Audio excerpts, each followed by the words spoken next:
And gentlemen, welcome to the Late Debate. Great to have your company on the Late Debate. I'm James MacPherson with Caleb Bond and Danica Shoes de Giorgio. Oh, thanks. Thought you'd appreciate that. Well, no, hang on. Can I just preface by saying what James MacPherson said to me, asked me before we went on air tonight, and I quote, "Do you have big feet?" Oh, no. As soon as I said it, I knew it was a mistake. James. Yeah, you're lucky we're friends. And, well, I mean, I'm also quite tall, James. Yes, and So, you know, what do you expect? Why did you want to know, James? look, you know how you think some things and then it just comes straight out of your He mouth? just slipped out. It was one of those He slipped occasions. It's out. not my finest moment. He was thinking about your feet and then slipped out. I was admiring your shoes, Danica. They're Thanks. lovely. Let's get into the show. Here's what's coming up tonight. Donald Trump switches planes due to a terror threat, but leaves the press pack on the targeted aircraft. Is that okay? A Syrian court sentences former leader Bashir al-Assad to death. Should Australia look again at implementing the death penalty? And a former cop comes to the defence of Pauline Hanson over her controversial comments about men being domestic violence victims. We'll get to all of that shortly, but first, parents at Radford College in Canberra are furious over reports that a group of Year 6 boys were chatting online about which of their classmates were attractive and which were not. According to the Canberra Times, one parent said she heard from her daughter that the boys had been pulled aside on 2 occasions to be disciplined over a chat which was rating girls as hot or ugly. The girls have not been addressed about the issue, and the boys were given the impression they should not be talking about the incident, the parents said. The incident prompted a discussion with their children about why treating women as objects was dehumanising and needed to be corrected rather than kept quiet. Now, parents believe they should have been informed that a group of boys were having these conversations. They also believe the boys and girls should all have been spoken to as a group. A couple of things. First, I can't believe this made page 1 of the Canberra Times. Breaking news, 11-year-old boys discover girls. I'm surprised the ABC didn't send a helicopter. Now, if the boys were bullying particular girls or threatening them or harassing them or distributing humiliating material, that would be a different matter. But according to the report, the boys were discussing who they thought was hot and who they thought was ugly. Now, they were spoken to, told their behaviour was inappropriate and instructed to knock it off. In my opinion, the parents demanding the entire Year 6 cohort be spoken to are going way over the top and risk turning this into far more than it really is. I mean, picture the scene. 50 11-year-olds sitting in a circle while a wellbeing coordinator explains that human beings are complex individuals who should not be reduced to physical appearance. Meanwhile, half the boys are thinking about Pokemon and the other half are wondering whether hot is still a word they're allowed to use. There's certainly a lesson here. Boys should treat girls with respect and girls should not be reduced to their appearance. But there's also a lesson for adults. Not every stupid thing an 11-year-old says requires a national inquiry. These are boys. They're 11-year-old boys. They're not Andrew Tate. They haven't been sucked into the manosphere. They have discovered that some girls are attractive. And frankly, they'll eventually discover that girls are perfectly capable of judging boys by exactly the same superficial standard. It's called adolescence. It's awkward, immature, and occasionally embarrassing, which is why adults are supposed to teach children better behaviour. They're not supposed to turn every childish indiscretion into a psychological case study. And as for the girls, well, Danica, they've just learned something important about boys. Boys can be spectacularly stupid, and that knowledge will serve them very well into the future. Oh, it certainly will. When they start dating boys, they'll find out that boys can be quite stupid. No, look, I take your point, and I think you do raise very good points. However, my concern when I read this was we're talking boys in Year 6, so they would be 10 turning 11 years old. Yeah. That's very young to be having group chats, in my opinion, about rating women within their class, rating girls within their classroom. That's very young.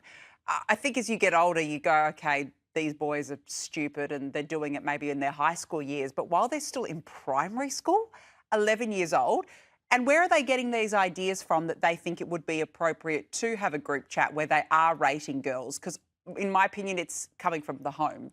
Maybe their dad is talking about it. They're overhearing conversations. No. I don't know. But what?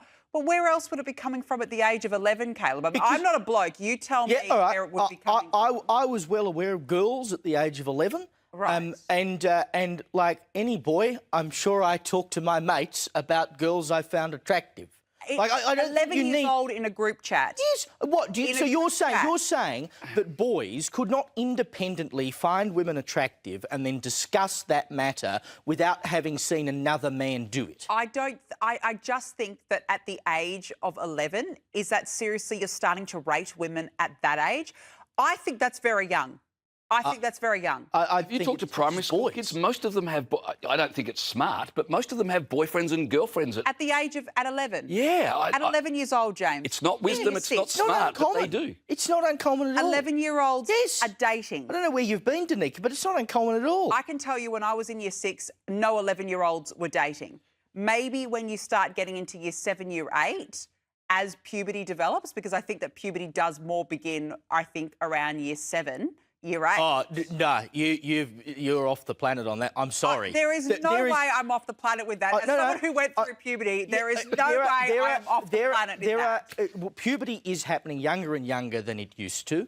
I think by the age of 11, particularly girls, because girls are starting puberty a lot younger than they used to as well, girls and boys, many of them would have been through puberty, but have begun puberty.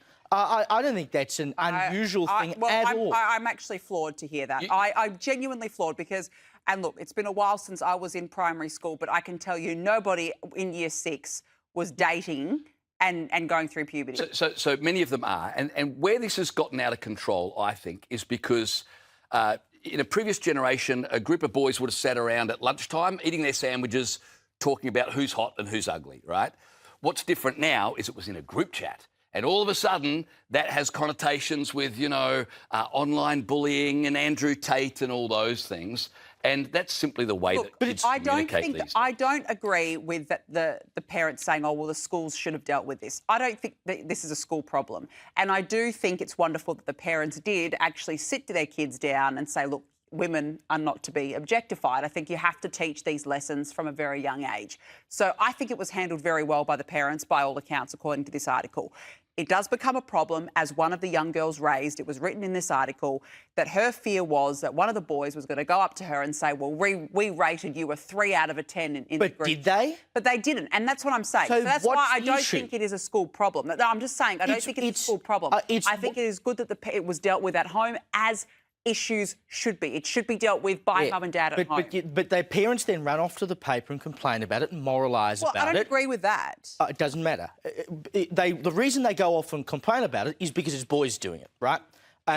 If this was girls, you wouldn't hear cooey about it. The fact that boys find girls attractive and other girls not attractive and discuss it is not a controversial thing. It shouldn't be a controversial thing.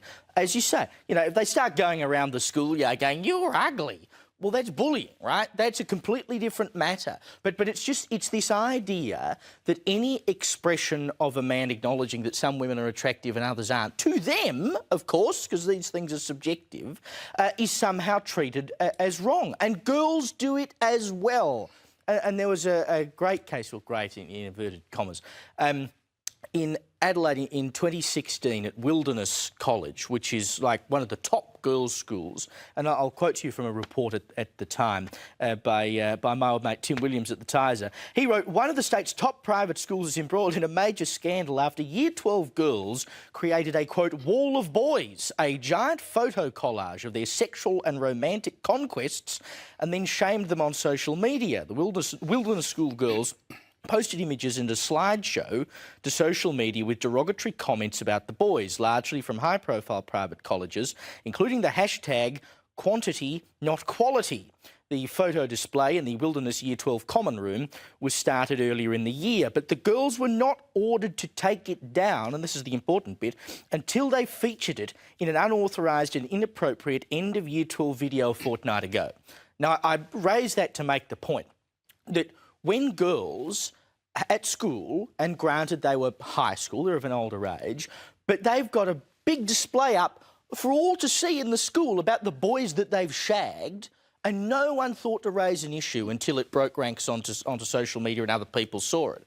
But the minute some boys start saying, oh, well, you know, that girl's hot or that girl's not, bang, this has got to go to the newspapers because fundamentally they don't like boys thinking that girls are attractive and unattractive. I agree it works both ways. I'm not saying it doesn't. 2 points. One, firstly, just going back to what you said a minute ago, right? The issue is not with whether men find women attractive. If a man came up to a woman and says, you look beautiful, you look attractive, that should never be, oh, no, don't say that to me, that's sexual harassment. What a load of nonsense. That is not the point that I'm making here. I take compliments. Other women take compliments. Some women don't take compliments, but that's not the point I'm making here. As for that, that is a disgrace. I'm not going to deny that. That is an absolute disgrace. And the fact that there are Year 12 girls talking about their sexual conquests is a whole nother topic. That is a very, very big problem in my view. But clearly that is where, if I didn't know that year 6 students are going through puberty, clearly I have been living under a rock for a very, very long time if Year 12 girls are talking about their sexual exploits. I do have a problem with that as well. I'm not saying that it just works for boys. It clearly works both ways. What my point is at the age of 11 to be having these sorts of discussions, she's a 3 out of 10, she's a 2 out of 10, I think that's a problem. That's all I'm saying. I don't know. It's normal male behaviour, I would have said myself. Well, clearly I don't know the male species then. But you telling me you don't do that?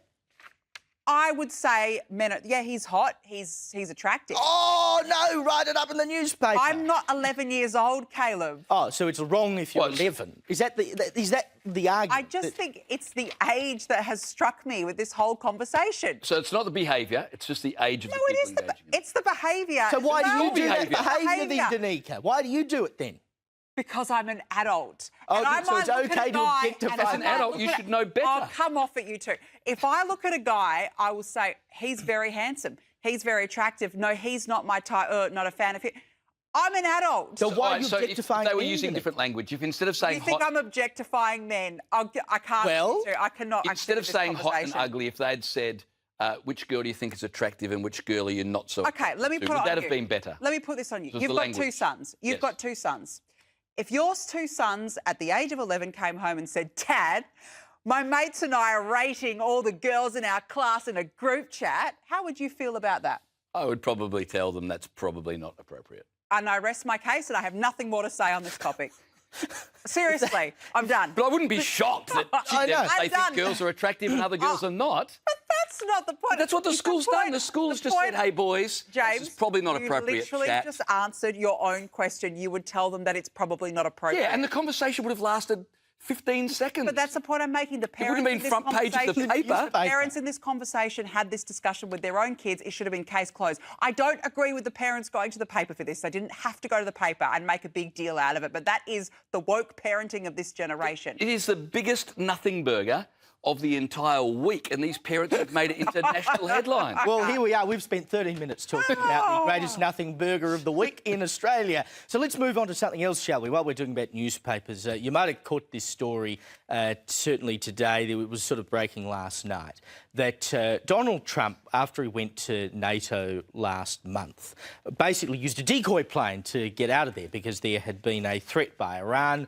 on his life. So more or less what happens is he gets on board Air Force One and then the media gets on board Air Force One and you see him waving as he gets on the plane. And then after he gets on the plane, he disembarks into that truck that you can see driving off there, a cargo truck, and then they put him on another plane. Now, all the media and all these other people who were tagging along with the president were still left on Air Force One. So the reason the president isn't on Air Force One is because they think there's a chance it might get shot out of the sky, and they just leave everyone else on the plane and don't tell them that there's a chance it might get shot out of the sky. And by the way, the president isn't with you. I suppose it raises the question, if you were one of the people on that plane, whether you were staff or the press or Marco Rubio, I believe, was on board Air Force One, how would you feel about knowing that the president left for another plane and you were essentially there as the decoy in case anyone decided to shoot you down? But I'm not sure what else you do, though.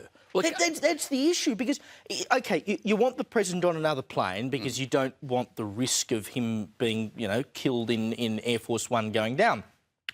But then what do? Like, do you get everyone onto Air Force One and then pack them all into a truck and put them all onto a separate plane and send that plane off, but then do people in the interim work out that the president's on a different plane and so they're going to shoot down that plane? Like, there's been a lot of talk like, oh, you know, how dare he's very selfish of him to go off to a different plane. But I'm not sure how else they could have done it. do you reckon Trump, before he agreed to this plan, would have inquired a CNN on the plane? Or MSNBC on the plane? Anyone from the Fox Washington News and Post? everyone else was on there too.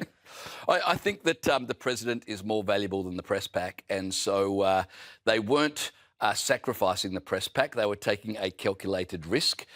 This was a threat that was discovered only a few hours prior to the flight leaving, so I don't think they had time to make alternate arrangements. And I think if you're going to travel with the President of the United States, you know right then and there that you could be put at risk because he is a target all the time. He's especially a target during war, and so that would be one of the things that you take into account when you decide, I'm going to be a journalist who's travelling with the President of the United States on overseas trips. Well, in the end, the Secret Service is there to protect the president and the president only. And you've got the Liberal media carrying on over in the United States saying, well, how dare they didn't take the media pack with him? I'm sorry. The Secret Service is not there to protect you. They're there to protect the most important man, or one of the most important men in the world. They're not the president. They don't get to have that sort of security. But then what if they're sort of deliberately putting you in harm's way as a result of doing that? What do you mean? Well, because they were left on a plane that they thought might be attacked. But we don't know how imminent the threat was. Well, then why did they move? None of us know what sort of threat that was. But they obviously was. moved the president to another plane Yeah. because they thought he could be in danger if he was on that plane. It was a credible threat. So in doing so, yes, they've eliminated the threat to the president, but they've also left a lot of other people under threat. So yes, they're there to protect the president, but they're also there to put other people in danger. Well, in the end, they're there to make sure that the president is off that plane and off that plane safe and going to another location. So, no, I think they did the right thing when their focus is solely on the president. In the end, who are we to understand the ins and outs of how the Secret Service work and how the Secret Service... Well, if you were on a plane that might get shot down, you might want to know that. But in the end, if their focus is on one man, what do you expect? And again, Caleb, we don't know how imminent that threat was. We don't know imminent enough that they moved the president. Well, but again, we don't know what type of target it was. We don't know the intricate details of this, and we'll never know. But like you said, they left Marco Rubio, so clearly J.D. Vance is Trump's preferred candidate for 2028. And we don't know whether Rubio was told either. No, so obviously it wasn't like, you know what, this threat is so grave that there's a likelihood the plane's going to be shot down. They were... I would suggest, to quote Dan Andrews, taking an abundance of caution to make sure the president was OK. That did not extend to the press pack because, like Danica said, it's not their job to protect every man and his dog. They've got to keep the president of the United States safe. And moving the press pack at such a late stage could well have blown the skullduggery that was underway in hiding the president from the Iranian threat. So I think it's one of those things that goes with the presidential press pack, is it not? Would you have been outraged if you were on that plane? Well, if I'd found out subsequently that I'd potentially been put in danger, I'd probably be a bit perturbed by it. But you're in danger every time you're with Donald Trump. Oh, well, no, but I don't think people are going around to sort of indiscriminately shoot the press. They might go to try and shoot the president. I mean, that's you know, and the reality is that a lot of people who would be in that press pack are not paid a great deal of money. You know, it's a great privilege to have the job, but they're not paid a great deal of money. And so at the end of the day, you might go, well, is it worth my life to do this job? And if you're potentially put in danger, I can understand why people would be upset about it, because you would go, heck, my life wasn't worth saving if that plane was going to go down. You know, again, I don't know what the alternative was, but I can understand why they would be a bit upset about that. Well, in the end, they've got their eyes on one man and one man only, and that is the President of the United States. Let's move on now. Former Syrian leader Bashar al-Assad has been sentenced to death for a range of crimes, including murders, torture and arbitrary arrest during the country's nearly 14-year war. Now, he ruled Syria with an iron fist for 24 years, and he was terrible. This is an evil, evil human being responsible for chemical weapons on civilians, as I said, torture, murder, including against children. Now, he fled Damascus and is currently in Russia, but it is unknown whether or not Syria will be able to persuade Moscow to extradite him back to Syria so that he would indeed face the death penalty. Now, this raises a number of questions about whether or not the death penalty should be reintroduced in the West. Now, currently in the Western world, only in the United States at a federal level, as well as in 27 individual states, does the death penalty still exist. Of course, here in Australia, it was abolished many years ago, and it is now only the United States. Now, when it comes to somebody like Bashar al-Assad, good riddance, goodbye. If you get the death penalty, go. Seriously, go. No skin off anyone's noses, I don't think. Now, I am a supporter of the death penalty. I do think it should be reintroduced for a number of reasons. Firstly, I think if you are going to take a life, you are going to commit what is the most heinous of crimes, or one of the worst crimes, then you deserve to die yourself. If you take somebody's life and you get some sort of sick thrill out of it, you deserve that sort of treatment. And, you know, people say, well, an eye for an eye. I don't care. I just do not care about the notion of an eye for an eye when you have committed something so horrific. Secondly, to an extent, it may provide some closure for the victims' families. I mean, they'll never get closure from whatever has occurred, but in a way, sometimes when that person's life is taken away too, they might see some closure for that.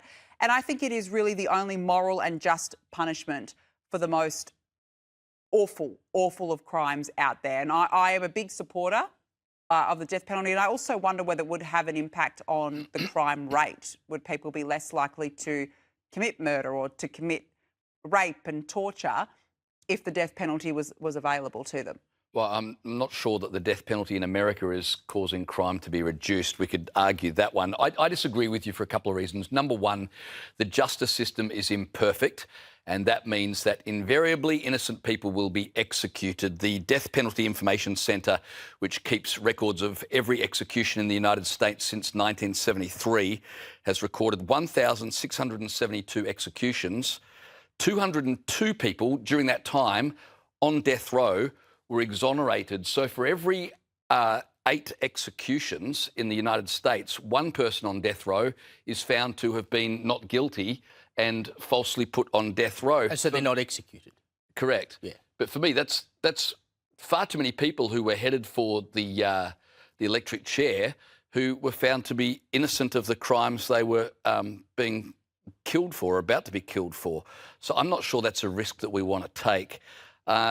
In addition, I think that, and this is where I guess my Christian faith will come in, my concern, I agree with you, some people deserve the death penalty, but I'm in favour of not killing, not because I'm having mercy on them, but I just think as a society, the sanctity of life is being eroded at every turn, whether you talk about euthanasia, abortion, if you want to add the death penalty to that. I just think as a culture, we ought not forget that life is sacred and it's not ours to play with. So for that reason, even my worst enemy, I would not support the death penalty. I think there's You're a good man. You're a very good man, James MacPherson. See, it's because I want to be. That's why I don't support it. I think circumstances changed. I mean, you know, I take your point about the imperfection of the justice system.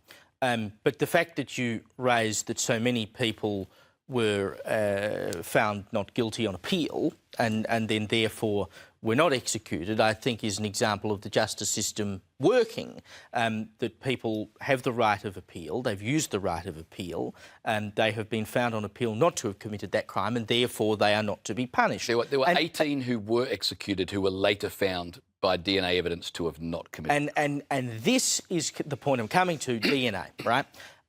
The technology available now is far better than it has ever been. And I would be supportive of the death penalty for crimes such as murder, sex offences, etc., where there is, dead, hard, concrete DNA evidence to prove it. Now, clearly what has happened in these cases is that they have later obtained DNA that they've tested that has allowed them to find that that person was not actually guilty of that crime. And so I would not want to see anyone face execution for a crime that could not be proven with DNA. I mean, if it were a sex offence, for instance, that was based entirely on circumstantial evidence, and it's, a jury making a decision of his word against hers, or it's, in cases like that, I don't think there is an argument for the use of the death penalty. But when you have very clear DNA evidence that someone has committed a crime, I think there's a legitimate argument to say that they can be sentenced to death. They then have the right of appeal like any other criminal. I mean, you look at the United States, people spend, decades on death row before they finally actually get executed. Yeah. In many cases, it's more just sort of a threat hanging over someone's head in order to make them feel the weight of the crime they committed. They may or may not eventually be executed. So I think in a modern world, we can do it in a far more sensible and fair way than we could have, say, 50 or 100 years ago. Can I just ask a question about something you said? Because I want to understand you. You said if it's a slam dunk case, right, of something horrendous, slam dunk, it's obvious, death penalty. But in other cases where it's not so obvious. Yes. But both people have been convicted and found guilty, right? So you can't. So is one more guilty than the other? Well, no. It's just a matter. So how does your argument work? Well, guilt is found obviously on the balance of probabilities being. What am I looking for? Not innocent till proven guilty. Beyond reasonable doubt is what I'm looking for, right? Now, yes, you can convict someone beyond reasonable doubt on the basis of circumstantial evidence. But you can also convict someone beyond reasonable doubt because, of course, we've not set something up that's like beyond all doubt, right? Where there is just, here you are, here's a photograph of you, a video of you committing the crime. Here is the DNA evidence that then links you to that crime, right? Now, yes, the standard operation is beyond reasonable doubt, but surely you can then make an argument that in some cases there is a lot more evidence than there is in other cases. So, James, could I ask you then, have you got a threshold where you believe somebody would deserve the death penalty, or you are fully against it, even for the likes of, say, Bashar al-Assad, or, like I'm just thinking off the top of my head, Sandy Hook over in the US? I think there's a lot of people who deserve the death penalty. Right. I'm just not sure that it's our place to take someone's life. So even for the most evil of people? Yeah, we can imprison them for life. We can guarantee the community, the safety of the community, without, killing someone to recompense for their crimes. Okay. No, I'm just interested. I'm just wondering if there would be a threshold in which you would say, OK, you know what, given what that person has done, morally, you would accept. Because this is I think, a moral issue as well. Yeah. At the same time. So would there be a circumstance where morally you would go, that person... I can only think of one. Yeah? North Melbourne are 5 points up with 5 seconds to go, and an opposition player kicks a goal on the ground. I would support the death penalty in that instance. All right, on the program, was it last night we were talking about electric vehicles? Monday night. And I have changed my view on... We're not going to change it about the death penalty, but electric vehicles... I reckon I'd buy one these days. Here's what I said on Monday. No, I'm saying they are cheaper in maintenance, they're cheaper in fuel, they're quicker to drive, and you know what, let's be honest, it is the future now. So I reckon late adapter, but I'm on board. And as my reward for supporting mostly Chinese-made electric vehicles, here's what happened in China overnight.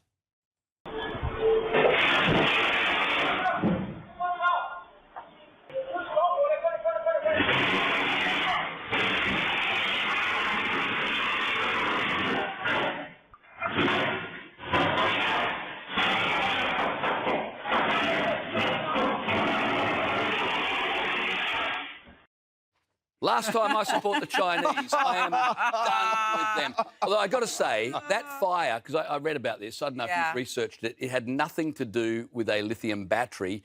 The vehicle hit a Victorian pothole.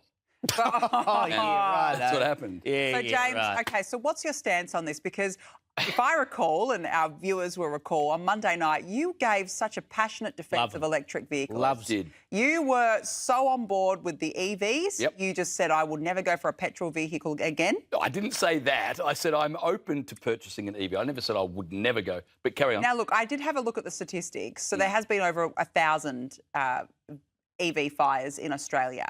I think it was about 1,000. But only a handful were for unknown reasons. The others were just house fires and stuff like that. So your defence might still stack up because of EVs. I've got one question for you guys. So I'm going to buy an EV, and when we hang out and I come over to your place, am I allowed to park it in your garage? No, you can park it on the road, thanks. Over at the neighbour's place. You know, if the firecrackers are going to go off, I'd rather it was in someone else's... The car in question, actually, the maker, who's the manufacturer, Zika. They say that the car was believed to have been involved in an accident, and this is one of the problems with EVs, is that if they're involved in even a minor accident, you have to get the battery checked that it hasn't been damaged, otherwise it does become a firecracker. Well, see, I mean, who's got time for all that hullabaloo? Again, to my point that I made the other night, who has time to be checking batteries like this? I mean, at least if a combustion engine vehicle is going to blow up, it'll happen when it crashes, not like 10 minutes down, you're like, oh, geez, I survived that one. And then you're just driving along the highway, bang, and then the car's gone. Anyway. You're obsessed with bang tonight. Excuse me? Yes, what are you talking about, Trotting Danica? out. Bang! You're obsessed with it. Right, I don't need to know about my obsession with bangs anyway. Oh, God. Righto. Danica, get your mind out of the gutter, will you? Now, you might remember a few weeks ago, Pauline Hanson was talking to our good mate Gary Hardgrave on 4BC when she made these comments that set the country alight. What's your message, Pauline Hanson, to blokes who lose their bottle, who get angry and bash and hurt their intimate partners? Well, it is wrong, but it's also a two-way street. But I'm not saying that it's just men and women can lose their cool as well. And you'll remember people jumped up and down and said, you know, basically Pauline Hanson was saying, well, you know, there's not a problem with men committing domestic violence because women do it too. And, you know, on and on it went. They made it out like she was saying, well, who cares about men bashing up women because women do it too. Well, a very interesting piece today by a former Queensland copper by the name of Terry Goldsworthy. He's written for the News Corp papers. These days, he's a criminologist and associate professor at Bond University. And he writes in the News Corp papers that Hanson was factually right. While males commit higher levels of domestic violence-related offences, females do commit significant numbers of domestic violence offences too. In my 28 years with the Queensland Police Service as a detective inspector, I investigated every form of domestic violence homicide. I saw husbands kill wives, wives kill husbands, children kill their parents, and parents kill their children. New South Wales data shows that in 2025-26, females made up, and you might not have known this, 38% of domestic violence assault offenders statewide. Over the past 5 years, female offending in New South Wales, domestic assaults, has risen 8.5% annually compared to 3.2% for males. In Victoria, 2024-25 data from the Victorian Crime Statistics Agency showed females make up 27% of unique domestic violence perpetrators. I don't think I've seen someone so succinctly put this together in one piece and say, actually, you know, there is a problem here. It's not to discount, as he says, the fact that men are more likely to commit domestic violence. But we must also acknowledge that there are large numbers of women, 38% in New South Wales, not 38% of women commit domestic violence, but of domestic violence offences, 38% of them are committed by a female offender. We need to acknowledge that. And he also writes that National Senator Bridget McKenzie was highly critical of Hanson, citing data on the number of women and children killed in domestic violence incidents this year. as evidence to condemn her. Mackenzie's comments about children killed in domestic violence cases warrant closer examination. Filicide, he says, is the killing of one's own children. Data from the Australian Institute of Criminology shows that between 2000 and 2002 and 2022-23, males accounted for 51% of filicide offenders, females 49%. Over that period, women killed 209 children, while men killed 245. That would seem to be a two-way street to any reasonable person, he writes. Yet these domestic violence homicides attract strikingly little attention. The question is why? In a climate where discussions of domestic violence are dominated by narratives of toxic masculinity and gendered violence, the assumption that domestic violence is only a male problem has hardened into an article of faith. It has become, he says, an absolutist ideology. Challenge it at your peril, as Hansen found out. Just brilliantly put. I could not have put it better myself, and from a man who's worked in this area. Brilliantly put. What a well-written article, and I think well worth a read as well. You know, I just found I was quite stunned actually about that 38% statewide in New South Wales figure. I had no idea. Now, obviously, yes, it is true that the overwhelming number of victim survivors are indeed women. That's what the statistics say. But when you put it into perspective like that, Pauline Hanson was right in what she said. I just think with Pauline Hanson, the problem is sometimes it doesn't come across as well articulated as maybe it had intended to. And we've seen that before, but I don't think that she means any harm by it, because she said herself that she was once in that sort of a relationship as well. I think it's just the way that it does come across. And there's plenty of people who are as inarticulate as Pauline Hanson can sometimes be. What Pauline Hanson has that not many others have is a lot of people who hate her and are willing to use any issue to try and demonise her. So that's her cross to bear. But as you said, great article and very well worth getting hold of. All right, we're going to go to a break. When we come back, we'll look at what's making news tomorrow, including lots of questions being asked about a Sydney University professor who went to Iran. That's coming up next.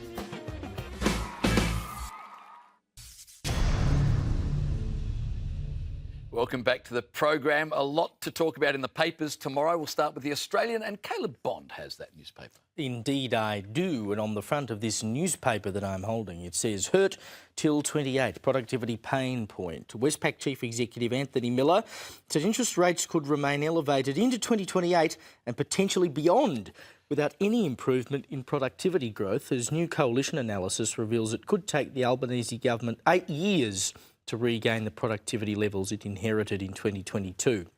Almost a year since Jim Chalmers hosted a 3-day economic reform roundtable. Geez, I'd forgotten about that. Yeah, same. I think everyone's forgotten about that. Since he hosted that 3-day economic roundtable that we've all forgotten about and pledged to fix the productivity crisis, the chief executive of Australia's two biggest banks have sounded the alarm about the need to regain historic productivity levels that would push inflation and interest rates down sooner, amid private sector fears that the Albanese government, states and territories are struggling to get policy settings right in the battle to lift dire productivity levels.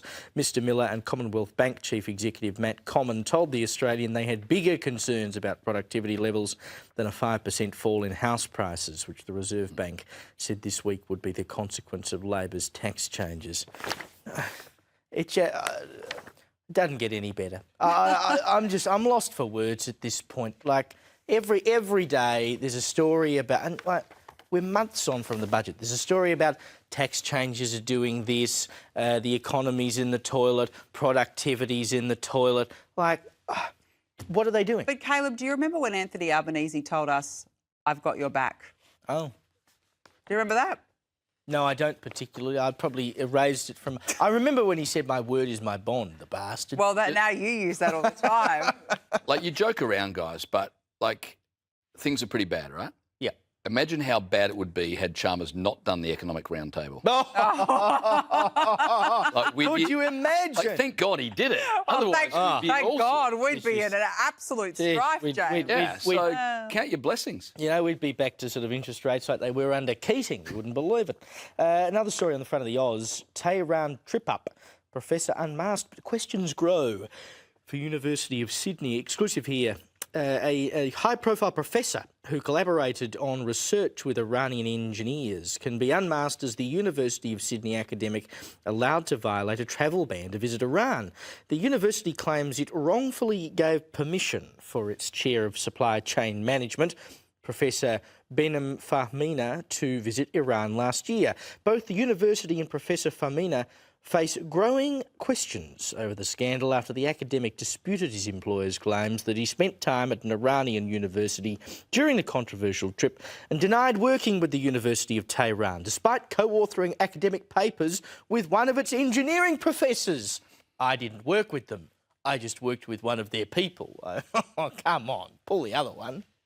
He claims he was visiting family. He never attended any universities, never met with anyone from a university. So clearly there's two stories here, and the truth will come out. The truth always comes out. Well, we were talking only last night about ASIO is going to have special powers to investigate as well. Yeah.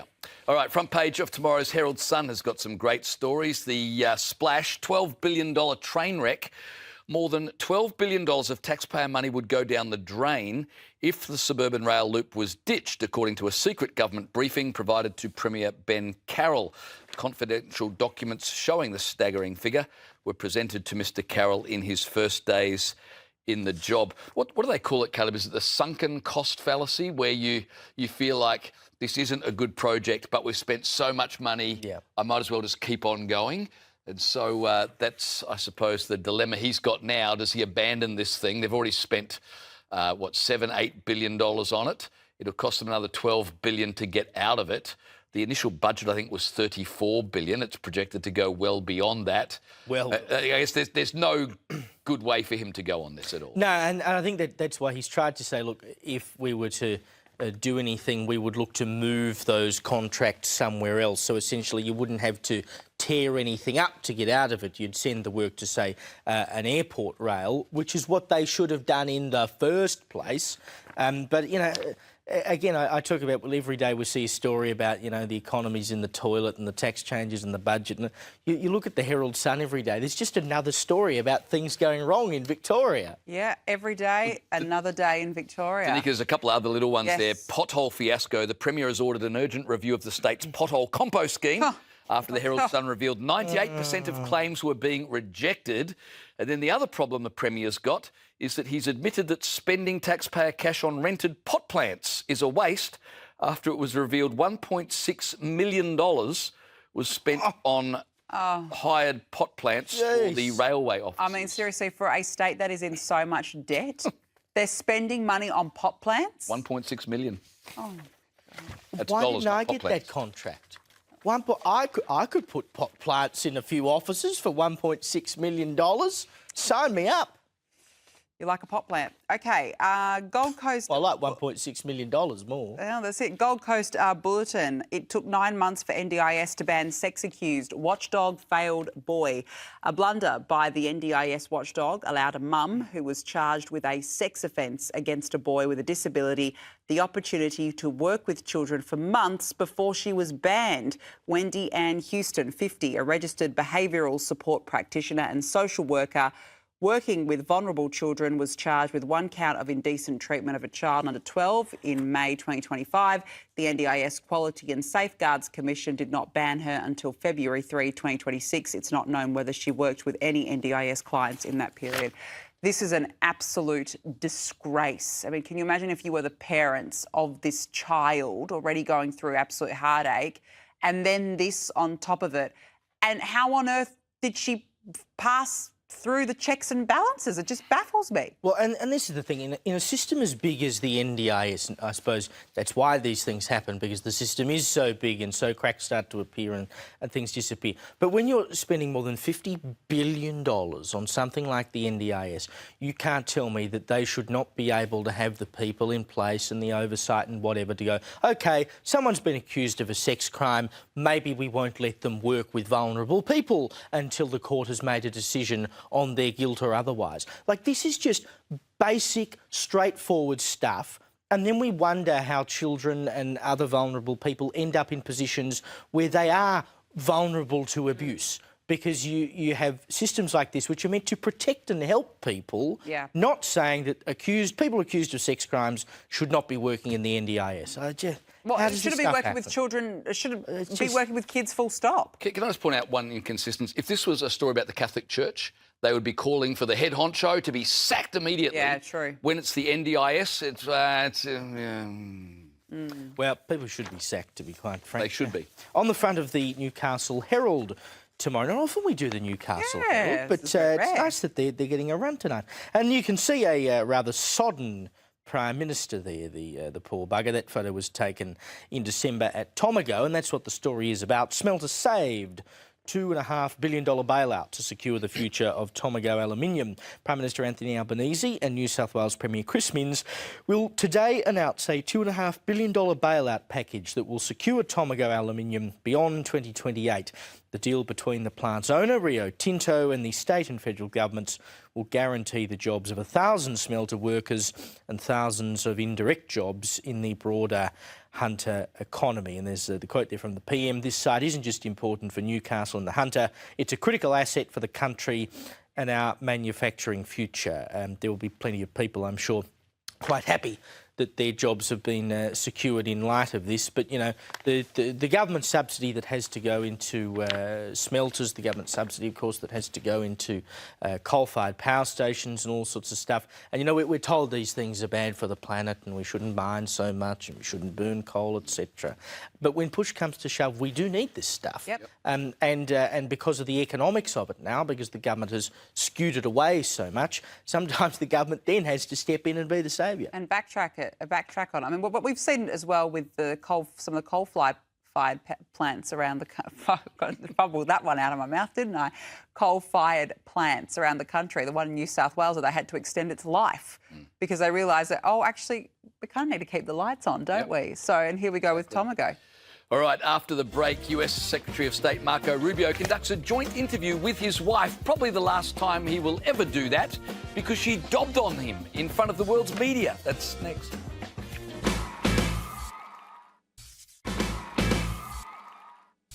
It's been pretty hot in Los Angeles lately, with temperatures reaching about 30 degrees. So if you're lucky enough to own a pool, I imagine all you want to do is get home and get into your swimming pool. Not so, though, for David Retz-Schaffen.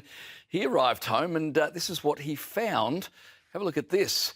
He's got a bear in his pool. He says, I walked over to my glass door and there he was, chilling in the water.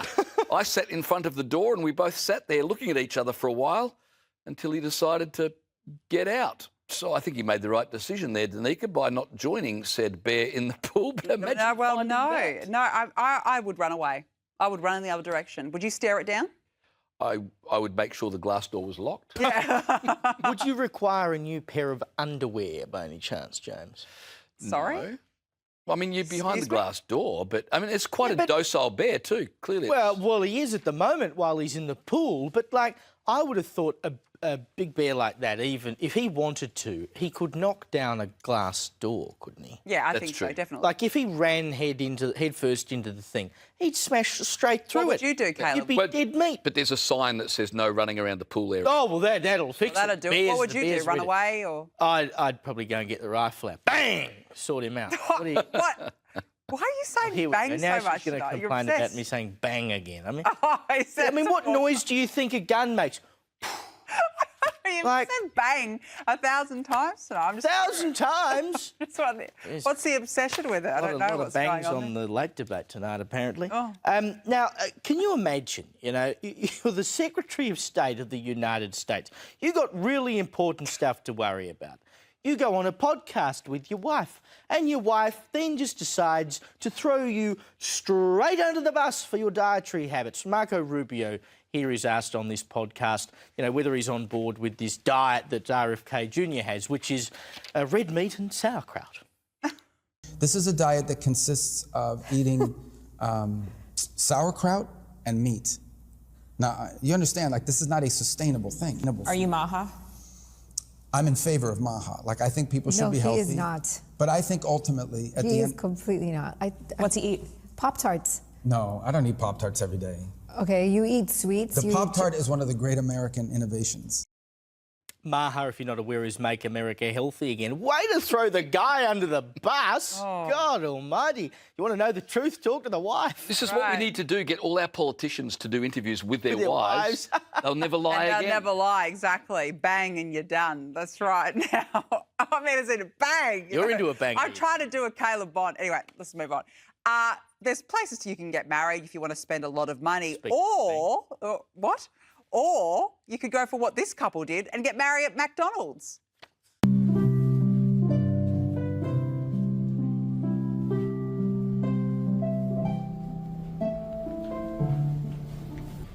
Welcome, friends and family. We're glad to have you here with us. There you go, under the golden arches. What do we think? Well, the preacher said you may now kiss the bride. Please pull around to the second window. Oh. That's how it worked. That's it. Like, I give up. Seriously? Getting married at Macca's? What? I'm done. I'm out of here. See you, people. Bye, Caleb. I'm done. That's it from I'm us. Stick gone. around. Here's the Rita Penny Show. She's up next. Good night.